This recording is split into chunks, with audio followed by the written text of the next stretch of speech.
So I am going to ask you, Melissa. Let's start with you today. Why do you think companies like Target keep coming back to the Black community after failing in the past? Because Black people, we make everybody money. We are the ish. Like, the world needs us to sustain itself. So, of course.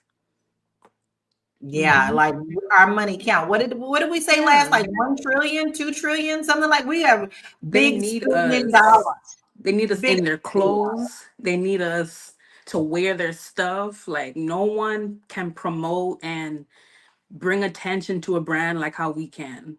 So, That's right. And I stand corrected thanks to our lovely producer. 2 trillion dollars. That's a lot of money. Now, I do want to also point out a couple of things that they've done since they have started losing our business, or have lost a lot of our business. They are trying very hard. Now, I think a couple of months back, they put out this T-shirt that said, "Black women are excellence."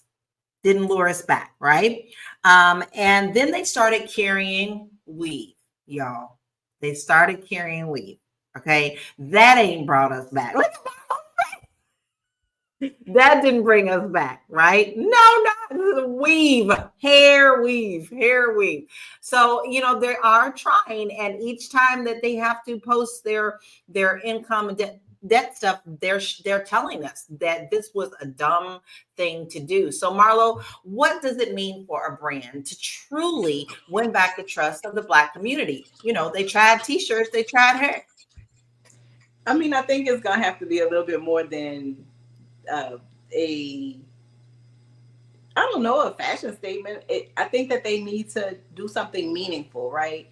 The whole idea of Target having Black brands, particularly Black female brands, was like an olive branch between us and them. And when it was no longer expedient, and when there's a new administration, they quickly changed steps. So that just tells me that the whole move that they made to boost Black women entrepreneurs was inauthentic to begin with, because how could an administration influence a private company to make this change? So I don't know what they're gonna have to do, but it's gonna be more than a T-shirt that I could print in my guest room. I could go make that T-shirt, Target. So you're gonna need to try and think a little bit harder than that. And I have.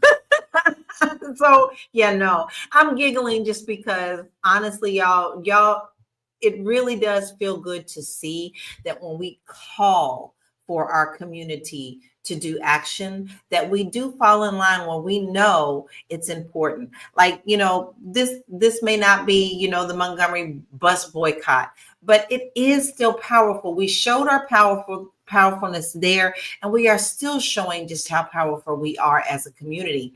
So Joe, um, have corporate efforts to repair relationships with our community, the Black community, ever felt genuine to you in the past or even now? Not really. I mean, the best apology is always going to be change behavior, right? So if I see change behavior, then I can acknowledge that. But how many times have we observed something like this and not seen any change behavior? We just see performative accountability versus actually transformative accountability. People aren't the companies and corporations aren't transforming. They just do what they got to do to maintain their public image and try to avoid as little backlash as they can. But there's no real meaningful change occurring.